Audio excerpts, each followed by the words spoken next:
Begitu banyak suku-suku yang ada di Indonesia. Salah satunya suku yang ada di Sulawesi Selatan, yaitu suku Bugis dari sekian banyak suku yang ada di Sulawesi Selatan. Suku Bugis yang memiliki jumlah masyarakat yang terbilang banyak ini memiliki begitu banyak budaya hingga adat-adat tertentu yang menjadi ciri khas bahkan menjadi identitas dari suku tersebut. Dari sekian adat yang ada di Bugis kali ini, kita akan membahas mengenai beberapa adat-adat Bugis, di antaranya adat mak baca-baca, hingga adat pernikahan suku Bugis yang memiliki banyak arti mendalam bagi setiap prosesnya. Adat mak baca-baca. Mak baca-baca berarti membacakan doa di hadapan hidangan makanan yang menjadi sebuah tradisi suku Bugis Makassar, masih dilestarikan hingga kini, salah satunya di kota Parepare, Sulawesi Selatan. Mak baca-baca umumnya dilakukan masyarakat saat lebaran maupun dalam rangkaian acara ritual adat Bugis Makassar, baik itu pernikahan, akikah, sunatan, hingga ketika ingin memasuki rumah baru. Ritual mak baca-baca ini biasanya dilakukan oleh orang yang dianggap sesepuh atau tokoh masyarakat dalam sebuah kampung atau orang yang dituangkan dalam sebuah keluarga, di mana di hadapan sesepuh akan dihidangkan makanan yang telah ditata dalam sebuah nampan yang orang Bugis menyebutnya baki, dilengkapi dengan tungku kecil yang disebut dupa-dupa yang berisikan bara api. Yang dimana dalam isi baki tersebut pada umumnya terdapat 7 piring yang berisikan 7 kue atau makanan dari berbagai jenis atau bermacam kue. Contohnya seperti onde-onde, sawela, jompo-jompo, dan kue khas Bugis lainnya.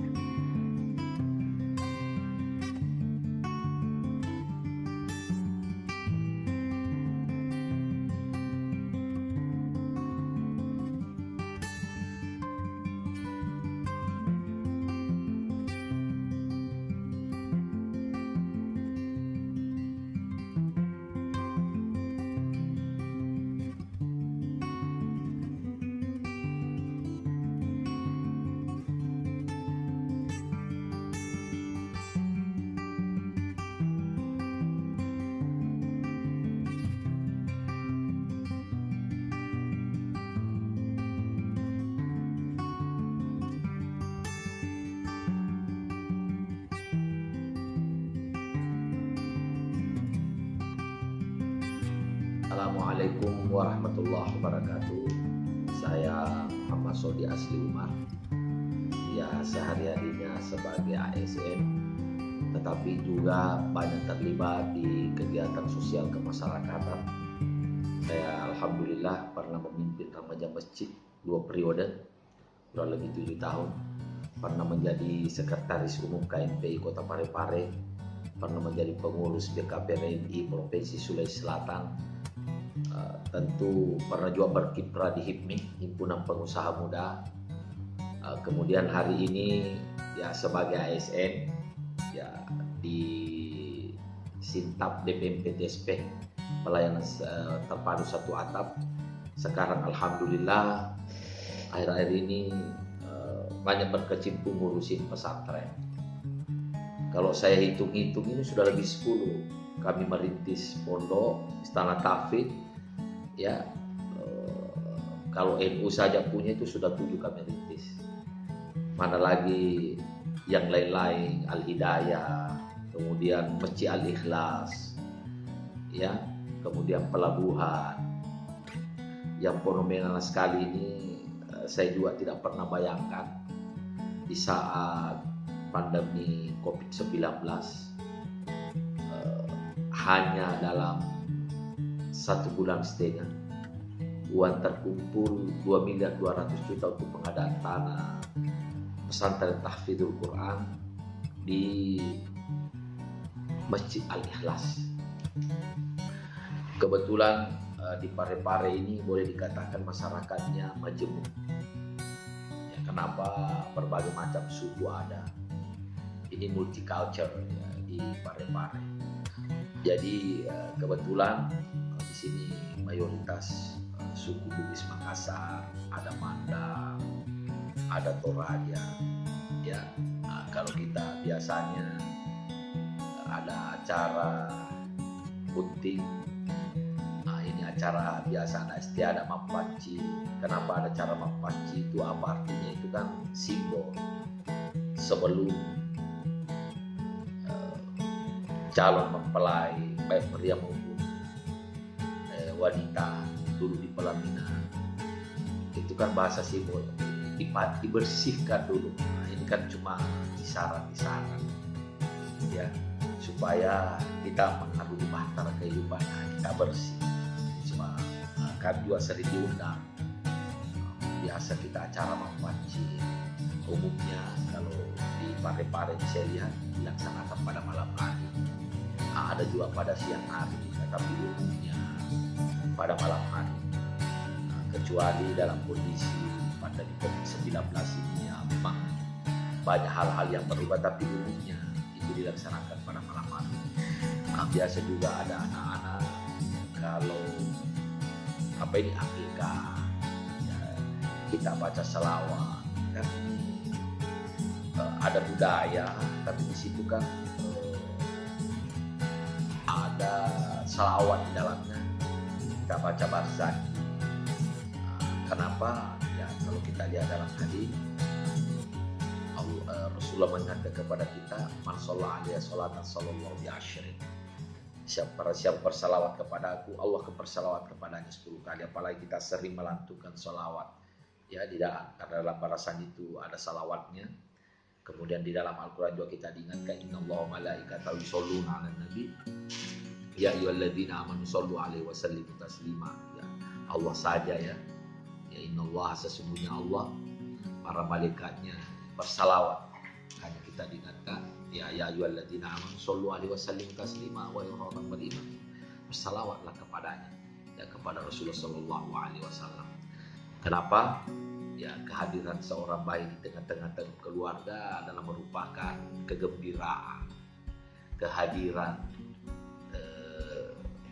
keluarga yang baru tentu biasa kita apalagi potong rambutnya, kemudian kita masukkan di kelapa itu kan kelapa itu semuanya bermanfaat, airnya bermanfaat, isinya bermanfaat, daun kata orang Bugis itu bermanfaat. Jadi apa artinya? Dengan harapan bahwa anak yang akan lahir nanti ini kita bercita-cita dengan harapan bahwa dia akan jadi bermanfaat. Kalau kita punya istilah hadis khairun nasi anfa'un linnas, bahwa sebaik-baik manusia adalah yang bermanfaat untuk manusia. Kemudian Parepare ini kalau kita melihat ya, masih kental sekali. Kalau ada acara pengantin juga termasuk kami sering diundang, misalnya Mempasi Karawang ya, kalau dalam bahasa Malaysia itu dibatalkan dulu, artinya setelah akad nikah berarti sah seorang laki-laki menyentuh sang istri karena sudah menjadi istri, bukan lagi calon istri. Di situ kita berdoa, ya Allah, Allahumma alifina, satukanlah kedua hatinya sebagaimana Kau menyatukan hatinya Nabi Adam Siti Hawa, sebagaimana Kau menyatukan hatinya Nabi Ibrahim alaihissalam Siti Hajar, sebagaimana Kau menyatukan hatinya Nabi Yusuf Siti Sulaiman. Itu kan doa-doa ya, dengan harapan semoga yang menikah ini menjadi mawaddah tawarah, sering kita sebutkan samawa. Semoga sakinah mawaddah tawarah ya, karena mengalami bahtera kehidupan tentu banyak tantangan, banyak doa. Disinilah sebagai dianggap sebagai masyarakat, sebagai ustaz dan kita sering-sering mengajarkan diminta untuk doa. Kemudian juga saya juga mengamalkan khutbah lesai, apa senang karena setiap ada dalam kondisi sakarat yang meninggal, termasuk juga melahirkan. kami sering dipanggil untuk mendoakan.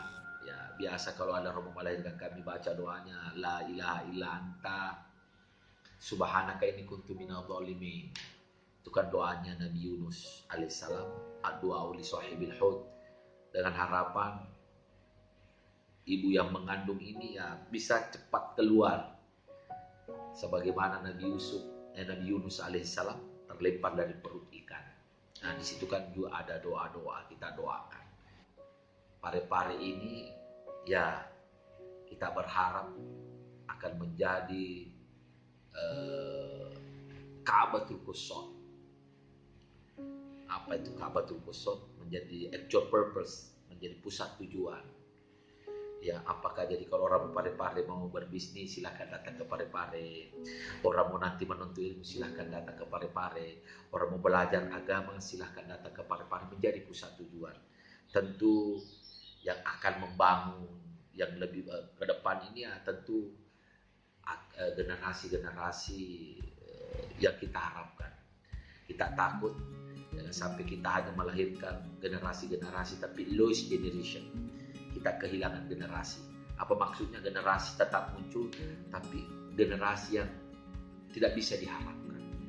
Ya, makanya kita tidak mau seperti itu. Tentu mulai sekarang ya mudah-mudahan kita tidak terlena, ya terutama generasi yang sekarang ini kita terbebas dari hal-hal yang terlarang, termasuk narkoba, kemudian pengaruh lingkungan, ya supaya apa yang kita impikan Parepare menjadi baldatun thayyibatun rabbul ghafur. Kasih.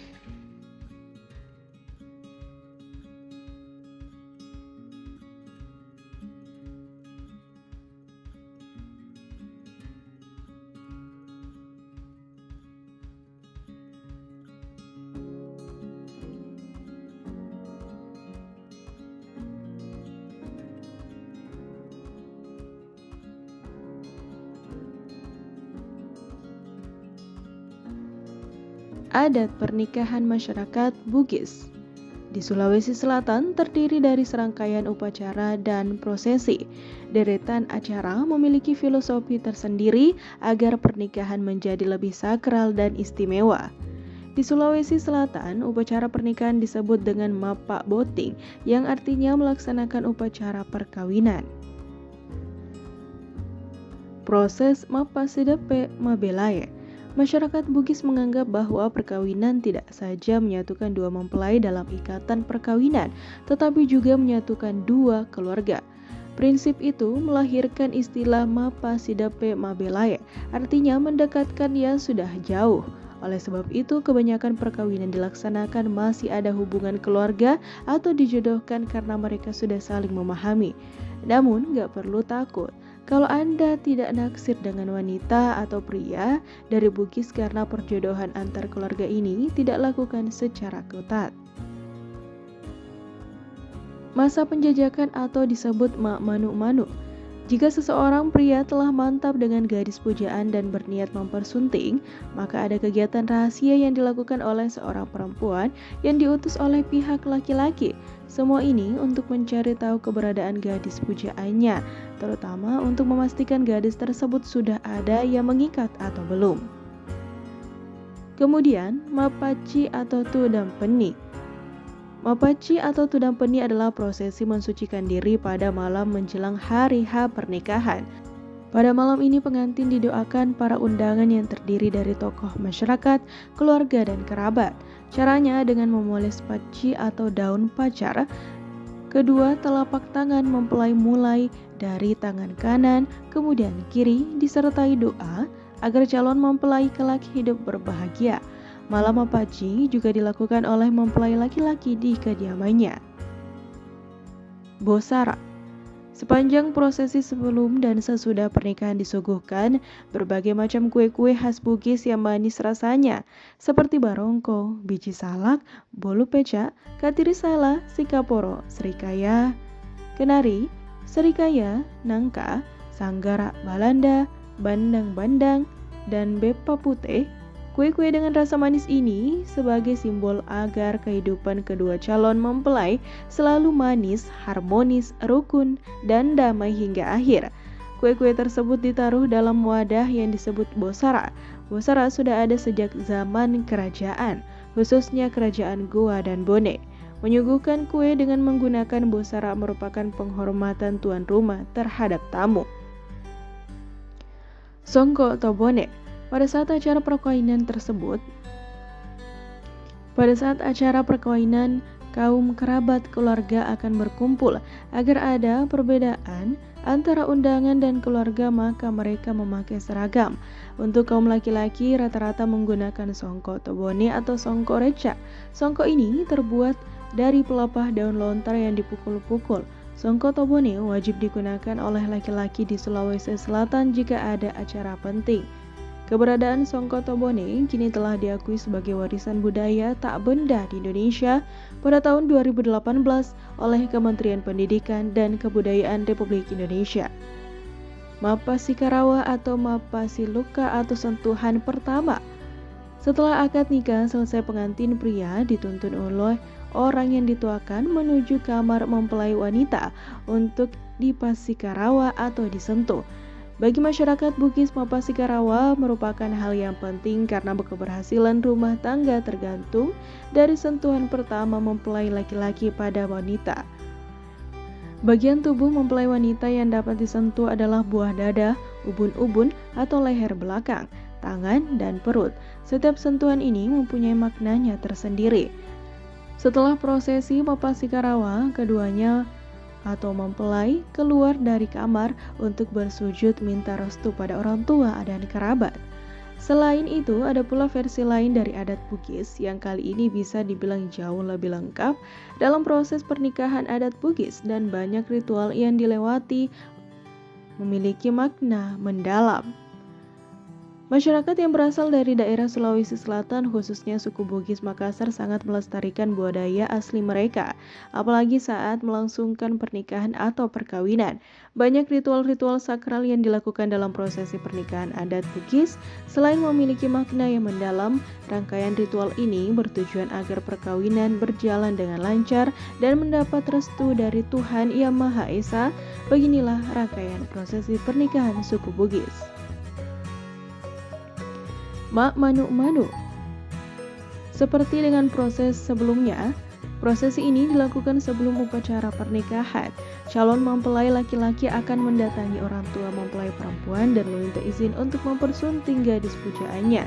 Momen ini juga dimanfaatkan untuk membahas besaran nilai uang pandai dan mahar jika memang keluarga mempelai perempuan menerima pinangan sang laki-laki. Mapatuada. Setelah tahap Manu-Manu selesai, prosesi pernikahan adat Bugis selanjutnya adalah tahap Mapatuada. Acara Mapatuada ini bertujuan untuk mengumumkan apa yang telah disepakati sebelumnya mengenai tanggal pernikahan, mahar, dan lain-lain. Biasanya di Mapatuada, pinangan diresmikan dengan diberikan hantaran berupa perhiasan kepada pihak perempuan. Mapasauboting dan Cemmepasi. Setelah menyebarkan undangan pernikahan, mapasauboting yang berarti merawat pengantin adalah ritual awal dalam upacara pernikahan. Acara ini berlangsung selama 3 hari berturut-turut sebelum hari H. Selama 3 hari tersebut, pengantin menjalani perawatan tradisional seperti mandi uap dan menggunakan bedak hitam dari campuran beras ketan, asam jawa, dan jeruk nipis. Cemmepasi sendiri merupakan mandi tolak bala yang dilakukan untuk meminta perlindungan Tuhan dari bahaya. Upacara ini umumnya dilakukan pada pagi hari sehari sebelum hari H. Mapandre Teme. Karena mayoritas suku Bugis memeluk agama Islam, pada sore hari sehari sebelum hari pernikahan pada umumnya diadakan acara Mapandre Teme atau khatam Al-Quran dan pembacaan berzanji yang dipimpin oleh seorang imam. Mapaci atau tudang pendi, yang pada intinya keluarga, kerabat, dan tamu undangan mendoakan dan memberikan daun paci ke telapak tangan calon mempelai wanita. Mapaci juga diadakan oleh mempelai pria di kediaman masing-masing. Mapendre Boting. Mapendre Boting berarti mengantar mempelai laki-laki ke rumah mempelai perempuan. Mempelai laki-laki diantar oleh iring-iringan tanpa kehadiran orang tuanya. Iring-iringan tersebut biasanya terdiri dari Indo Boting atau inang pengantin dan pasepi atau pendamping mempelai. Mak Dupa Boting. Setelah Mapendre Boting dilakukan Mak Dupa Boting atau penyambutan kedatangan mempelai laki-laki. Penyambutan ini biasanya dilakukan oleh dua orang yang menyambut, satu remaja perempuan dan satu remaja laki-laki. Dua orang pakusu kusum atau perempuan yang sudah menikah, dua orang pali pasabe atau orang tua laki-laki dan perempuan setengah baya sebagai wakil orang tua mempelai perempuan dan seorang perempuan panabar weno apa sekarawa atau mapa siluka. Setelah akad nikah, mempelai laki-laki dituntun menuju kamar mempelai perempuan untuk melakukan sentuhan pertama. Bagi suku Bugis, sentuhan pertama mempelai laki-laki memegang peran penting dalam keberhasilan kehidupan rumah tangga pengantin. Marola atau Maparola. Pada tahapan ini, mempelai perempuan melakukan kunjungan belasan ke rumah mempelai laki-laki. Bersama dengan iring-iringannya, pengantin perempuan membawa sarung tenun sebagai hadiah pernikahan untuk keluarga suami. Maluka Boting. Dalam prosesi ini, kedua pengantin menanggalkan busana pengantin mereka. Setelah itu, pengantin laki-laki umumnya mengenakan celana panjang hitam, kemeja panjang putih, dan kopiah. Sementara pengantin perempuan menggunakan rok atau celana panjang, kebaya, dan kerudung. Kemudian pengantin laki-laki dililitkan tubuhnya dengan 7 lembar kain sutra yang kemudian dilepas satu persatu. Ziarah. Sehari setelah hari pernikahan berlangsung, kedua pengantin bersama dengan keluarga pengantin perempuan melakukan ziarah ke makam leluhur. Ziarah ini merupakan bentuk penghormatan dan syukur atas pernikahan yang telah berlangsung lancar. Masita Besang. Sebagai penutup rangkaian acara pernikahan, kedua keluarga pengantin bertemu di rumah pengantin perempuan. Kegiatan ini bertujuan untuk membangun tali silaturahmi antara kedua keluarga. Demikianlah prosesi pernikahan adat Bugis yang bisa diketahui. Banyak dari masyarakat yang kadang lebih memilih pernikahan modern daripada tradisional karena dianggap lebih sederhana. Namun tidak ada salahnya jika ketika Anda mengikuti prosesi secara tradisional, selain melestarikan budaya pernikahan juga akan lebih berwarna. Prosesi pernikahan adat Bugis ini sangat menarik dan perlu dilestarikan. Begitu pula dengan adat mak baca-baca yang hingga saat ini masih banyak kalangan masyarakat Bugis yang melakukannya. Namun terkadang sudah tidak menggunakan dupa-dupa lagi, melainkan hanya makanan atau berupa kue-kue saja yang ada dalam baki atau nampan, kemudian tokoh membaca-baca atau orang yang dituakan membaca-baca atau mendoakan. Tentunya kepada Allah Subhanahu wa Ta'ala atas rasa syukur mereka.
baca untuk baca doa selamat untuk sekeluarga. Itu kalau umpama ulang tahun anak-anak kita baca doakan selamat supaya selama umur panjang, dapat rezeki yang banyak, jadi anak yang baik di kemudian hari. Itu mah baca-baca biasanya dilakukan kapan saja, misalnya Idul Fitri atau Idul Fitri, Idul Adha, itu kita baca doakan untuk selamat kepada Nabi kita Muhammad Sallallahu Alaihi Wasallam.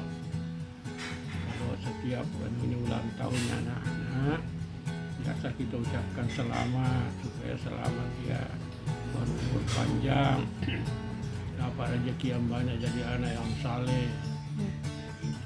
kemudian biasanya tuh kalau mak baca-baca apa saja kita baca? Dan dibaca bacaan yang sudah memang ditentukan oleh Pak ulama itu. Berupa surah-surah, doa-doa. Bukan suratnya apa, dan kemudian kita ucapkan surah Al-Fatihah terutama. Surah Al-Fatihah itu sudah berapa unsur-unsur bacaan doa di situ di surah Al-Fatihah.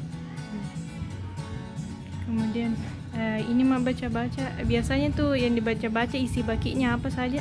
Nah, itu isi bakinya tergantung daripada niatnya seseorang. Ada kalanya kue, ada kalanya suku dengan ayam. Kayak kue 7 rupa begitu nih? Tidak mutlak, tidak mutlak 7 rupa. Intinya seadanya lah, tidak bisa kita memadakan bilang 7 rupa. Ya. Kalau kebetulan tidak ada dijual 7 rupa, mau bikin bagaimana? Sesuai dengan kemampuan. Ya, sesuai dengan kemampuan. Jadi situasi dan kondisi apa yang ada. Tidak boleh dipaksakan itu barang-barang yang begitu. Jadi ini mau baca-baca kayak adat begitu, adat Bugis. Bukan ada, artinya memang sudah kita begitu, kita kan selalu bacakan doa, bacakan Fatihah kepada Nabi. Ya. Itu memang sudah artinya dari sananya. Ya. Turun temurun itu baca-baca doa kalau habis hari raya, karena ucapan selamat. Oke.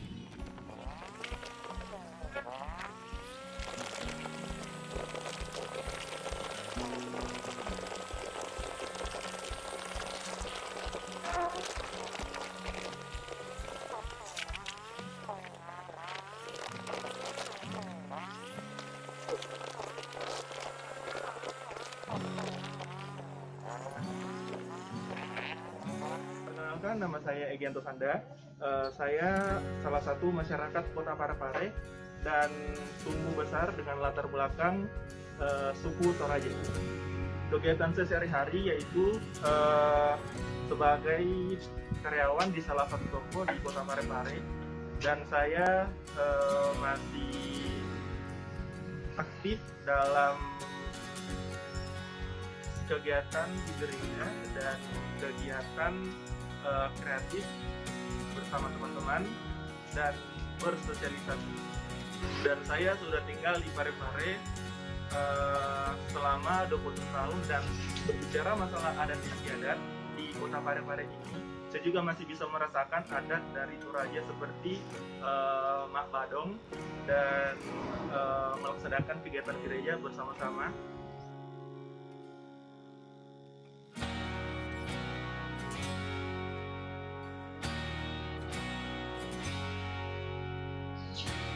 Mak Badong biasanya dilakukan pada acara kematian, dan biasanya juga kita berkumpul bersama-sama untuk menghibur keluarga yang ditinggalkan orang tersebut. Biasanya kami melakukan seperti menari dan berkumpul seperti membuat sebuah lingkaran, berkumpul dan bercengkrama. Nah, adat ini sudah turun-temurun ada di tanah Toraja.